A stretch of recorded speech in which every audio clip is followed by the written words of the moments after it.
बिस्मिल्लाहिर्रहमानिर्रहीम। आज का टॉपिक ग्रामर का तरीका। Exercise 1.6 question number 1। ये 8 सवाल हैं। एक सवाल मैं करवाता हूँ आपको। उम्मीद है अगर ये आपको समझ आ गया तो बाकी 8 सवाल आप कर लेंगे। तो ग्रामर के तरीके में सबसे पहले 3 मैट्रिसेस आप बनाएंगे। तो उसको आप लेट कर लेंगे। आप पहला ए मैट्रिक्स बनेगा, ए मैट्रिक्स। दूसरे का नाम होगा ए एक्स, ए के साथ स्मॉल एक्स, ये इंडेक्स छोटा सा ए एक्स। और तीसरा मैट्रिक्स बनेगा ए वाई, ए वाई। ग्रामर के तरीके में सबसे अहम जो स्टेप है वो ये पहले वाला स्टेप है, जिसमें आप 3 मैट्रिसेस बनाते हैं। अगर ये पहले मैट्रिसेस आपको बनाने आ जाए, ख़ास तौर पे ए एक्स और ए वाई, तो आगे सवाल सारा आसान है। अमूमन बच्चे इस पहले स्टेप में गलती करते हैं, ए एक्स नहीं बना सकते, ए वाई नहीं बना सकते। तो अगर ए एक्स और ए वाई आप बना लें तो समझ लें कि 90% क्वेश्चन आपका सॉल्व हो गया, क्योंकि उसके बाद आगे क्वेश्चन बड़ा इजी है। तो सबसे अहम स्टेप है ये कि ए कैसे बनाना है, ए एक्स कैसे बनाना है और ए वाई कैसे बनाना है। तो स्टार्ट करते हैं क्वेश्चन। अच्छा, ए एक्स और ए वाई बनाने से पहले एक चीज़ आपने ध्यान में रख लेनी है कि क्या ये जो इक्वेशंस हैं ये स्टैंडर्ड फॉर्म में। स्टैंडर्ड फॉर्म का मतलब है कि पहले एक्स की वैल्यूज़ हों, फिर वाई की वैल्यूज़ हों, फिर बराबर और फिर constant. A x plus b y is equal to c, ये इसकी स्टैंडर्ड फॉर्म। तो अगर ये स्टैंडर्ड फॉर्म में दोनों इक्वेशंस हैं तो फिर आप आगे चलेंगे, अगर नहीं है तो फिर पहले स्टैंडर्ड फॉर्म बनाएंगे। तो इस एक्सरसाइज में अमूमन वैसे सारे क्वेश्चन मेरे ख्याल में स्टैंडर्ड फॉर्म में लिखे हुए हैं, लेकिन पेपर वाला चेंज कर सकता है। हो सकता है एक्स वाई को आगे पीछे लिखते, या एक्स को राइट साइड पे लिखते, या वाई को राइट साइड पे लिखते। तो फिर आप इस तरतीब के मुताबिक चलेंगे। पहले ये तरतीब बनाएंगे, यानी पहले एक्स की वैल्यूज़ लिखेंगे, फिर वाई की वैल्यूज़ लिखेंगे, और फिर बराबर के बाद ये नंबर आ जाएंगे। तो ये तरतीब मस्ट है। अगर ये तरतीब आपकी नहीं बनी हुई तो आगे सारा क्वेश्चन आप ठीक सही हल करेंगे, दुरुस्त हल करेंगे, तो आंसर आपका गलत आएगा। इसलिए सबसे पहली जो चीज़ है वो ये है कि ये इक्वेशंस तरतीब में हो। तो हमारे इस क्वेश्चन में चेक कर लें, तरतीब पहले से है, अगर नहीं होती तो हम तरतीब देते। अब इसके बाद पहला जो कॉलम हम बनाते हैं ए, तो ये अददी सरों का कॉलम होगा, मैट्रिक्स ऑफ कोएफिशिएंट। तो चेक करें, एक्स का अददी सर ऊपर 2 है और नीचे 3 है, इसको आप लिखेंगे। वाई का ऊपर क्या है, 2 नहीं है बल्कि साथ माइनस भी ले रहे हैं। अमूमन बच्चे माइनस को छोड़ देते हैं, वो गलती करते हैं। तो जब किसी का कोफिशिएंट आप लिखेंगे, चाहे वो एक्स है चाहे वाई है, तो साइन का ख्याल करना है, साइन भी साथ आपने लिखनी है। तो -2 वाई का कोफिशिएंट और नीचे वाई का क्या है, 2 है। तो ये पहला जो मैट्रिक्स आपने बनाया, ये मैट्रिक्स ऑफ कोएफिशिएंट, अददी सरों का कॉलम। पहले कॉलम में एक्स के अददी सर और दूसरे कॉलम में वाई की अददी सर। इसके बाद ये जो ए एक्स और ए वाई हैं, ये ए को देख के हम बनाते हैं, यानी ए एक्स ए की मदद से बनता है और ए वाई भी ए की मदद से बनता है। सिर्फ करना आपने क्या है कि अब देखें, एक्स पहले या वाई बाद में। तो जब ए एक्स आप बनाएंगे तो ए में आपने क्या करना है, जो एक्स के अददी सर हैं उनको छोड़ देना है। ए में एक्स की अददी सर छोड़ दें, क्या बचा, -2 और 2, तो इनको लिख लें उसी पोजीशन पे जहाँ पे ये इधर ए में, यानी सेकंड रो में, सेकंड कॉलम में लिखना है इनको। इधर सेकंड कॉलम है ना, तो ए एक्स में भी सेकंड कॉलम होना चाहिए। तो -2 2। अब ये जो पहला कॉलम है, इसमें आपने ये सोल्यूशन कॉलम लिखना है, ये वाला, इसको हम कहते हैं सोल्यूशन कॉलम 4 6। इसको आपने यहाँ पे लिख देना, यहाँ पे 4 6, ये ए एक्स बन गया। इसी तरह जब आप ए वाई बनाएंगे तो ए वाई में आप क्या करेंगे, वाई के जो कोफिशिएंट है वो छोड़ देंगे। देखिए मैंने ये उंगली रख ली, ए की मदद से ए एक्स बनाया और ए की मदद से अब ए वाई बनाएंगे। तो ए में आपने क्या करना है, जो वाई के कोफिशिएंट है उनको छोड़ दें। क्या बचा, 2 और 3, 2 और 3 को लिख लें। लेकिन 2 और 3 कहाँ लिखना है, इधर पहले कॉलम में लिखा हुआ है तो 2 3 इधर आपने पहले कॉलम में लिखना है, यानी पोजीशन चेंज नहीं करनी है इसकी। अब ये जो अगला कॉलम है यहाँ पे सोल्यूशन कॉलम आ जाएगा, ये 4 और 6, ये 4 6 इधर आ जाएगा, ये ए वाई बन गया। अब फिर ज़रा चेक कर लें ए एक्स कैसे बनाया, ए वाई कैसे बनाया। ए एक्स में चेक करें कि ए की मदद से ए एक्स बना है, लेकिन किस तरह बनाया कि एक्स की अददी सर हमने छोड़ दिए और इनकी जगह पे हमने 4 और 6 को लिखा, सोल्यूशन कॉलम लिख दिया, ये बाकी सारा यही है, ठीक है। इसी तरह जब ए वाई आप बनाएंगे तो क्या करेंगे, वाई की अददी सर छोड़ देंगे,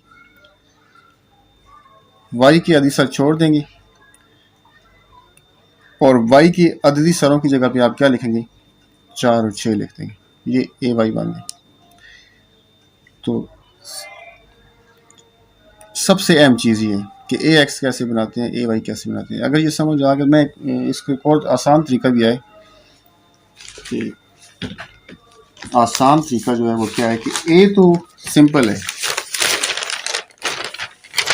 ए एक्स और ए वाई, इसका एक आसान तरीका भी है, वो मैं आपके साथ डिस्कस कर लेता हूँ।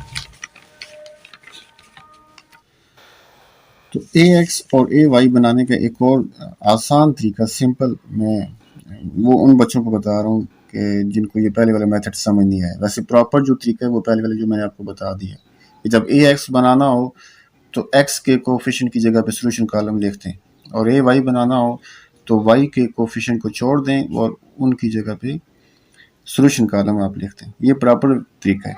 अगर ये समझ नहीं आ रहा तो अब एक आसान तरीका ए एक्स बनाने का और ए वाई बनाने का, वो क्या है कि देखें जी, ये जो इक्वेशन है दोनों आपके पास इक्वेशंस, इनके कोफिशिएंट आप लिखें, लेकिन स्टार्ट कहाँ से करें, 4 और 6 से करें। इनको पहले लें आप, 4 और 6 पहले लिखें, आगे चलें, राइट से लेफ्ट चलना है आपने, राइट से लेफ्ट। अभी -2 लिखें और नीचे 2 लिखें, वाई की अददी सारा आ गई, आगे चलें और एक्स के लिखें 2 और 3, ठीक है। यहाँ पहुँचे हुए आप फिर वापस आ जाएं 4 6, ठीक। तो आइए अब ये 2 मैट्रिक्स बना लें, 2 2 कॉलम के, ये पहला हो गया, ये दूसरा हो गया, ठीक है। तो ये बन गया आपका ए एक्स और ये आपका बन गया ए वाई। तो ये एक और आसान तरीका है। अगर पहला मेथड आपको समझ नहीं आया तो इस तरह भी, मैं फिर रिपीट करता हूँ। सबसे पहले लिखना है आपने 4 6, फिर आगे आए -2 2, फिर और आगे आए 2 3 और फिर वापस आए 4 और 6। पहले 2 कॉलम ए एक्स और अगले 2 कॉलम ए वाई, ठीक है। तो ये एक आसान तरीका है। अब आगे चलते हैं, ए बन गया, ए एक्स बन गया, ए वाई बन गया। अब आपने करना ये है कि इन तीनों के डिटर्मिनेंट्स फाइंड करने हैं, तीनों के मकते निकालने, ए का निकालें, ए एक्स का निकालें और ए वाई का निकालें, तीनों के मकते निकालें। ए का मकता बराबर है 2 -2 3, 2 का मकता निकालें। ये जो डायगोनल एंट्रीज हैं, डायगोनल एंट्रीज वतरी अरकान, इनको ज़रब दें, 2 ज़रब 2 माइनस, अब जो बाकी बचे हैं उनको दे दें ज़रब आपस में, 3 ज़रब -2, तो ये आ जाएगा 4 माइनस माइनस कितना हो गया प्लस, 2 3 6 और ये 10 आ गए, ठीक। इसी तरह ए एक्स का निकाल लें, ए एक्स का मकता बराबर है 4 -2 6, 2 का मकता, तो ये बराबर आ जाएगा 4 ज़रब 2 माइनस, वतरी अरकान हो गए 4 ज़रब 2 माइनस, अब बाकी अरकान कौन से, 6 और -2 हैं, इनको लिखें 6 और -2, तो ये आ जाएगा 8 माइनस माइनस प्लस 6 2 कितने होगी 12, 8 और 12 कितने हो जाएगी 20 हो जाएंगे, ठीक। इसी तरह ए वाई का मकता निकाल लें आप, ए वाई का मकता बराबर है 2 4 3 6 का मकता, तो ये किसके इक्वल आ जाएगा, 2 ज़रब 6 माइनस 4 ज़रब 3, ठीक है जी। तो ये आ जाएगा 12 माइनस 12 और ये कितना आ गया 0।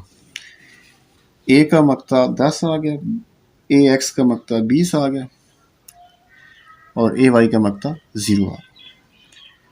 अब यहाँ पे एक चीज़ नोट करें, ए का मकता 10 है और ये 0 नहीं है, ठीक।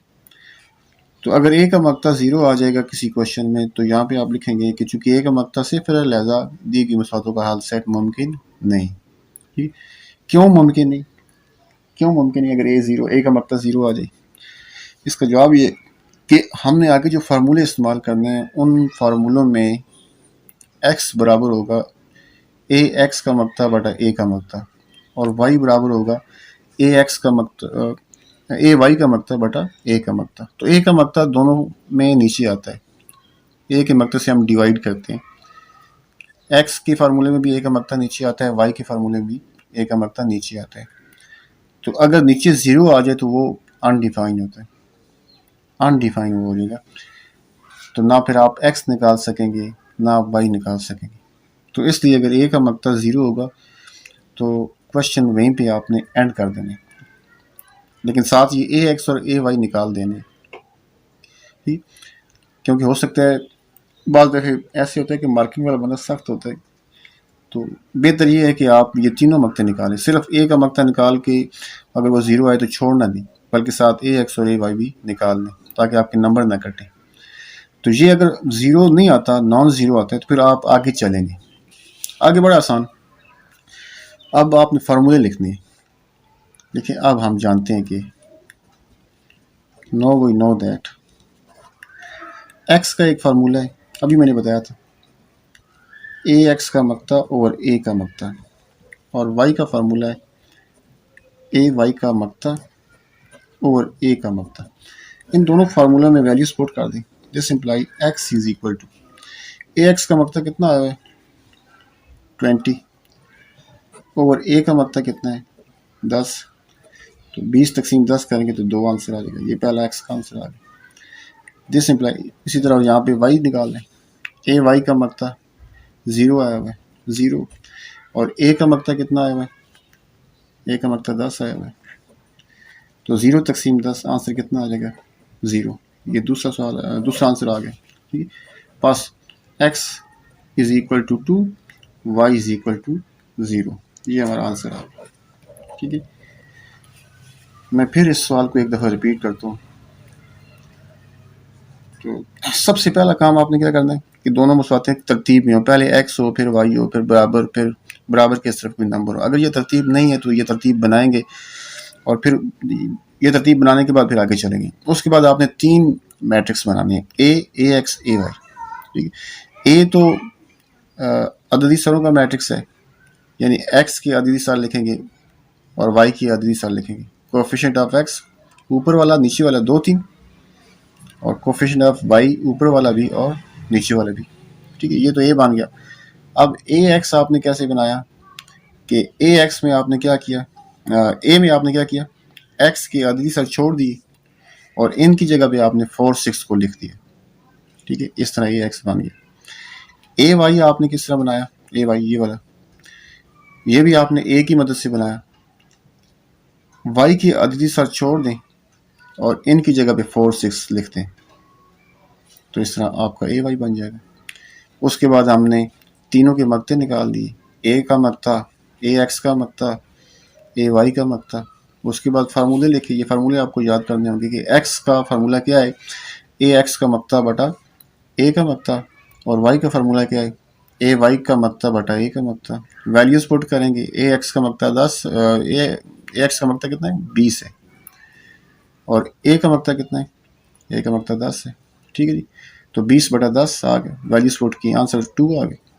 यहाँ पे वाई, ए वाई का मकता कितना है 0 और ए का मकता कितना है 10 है, ठीक है जी।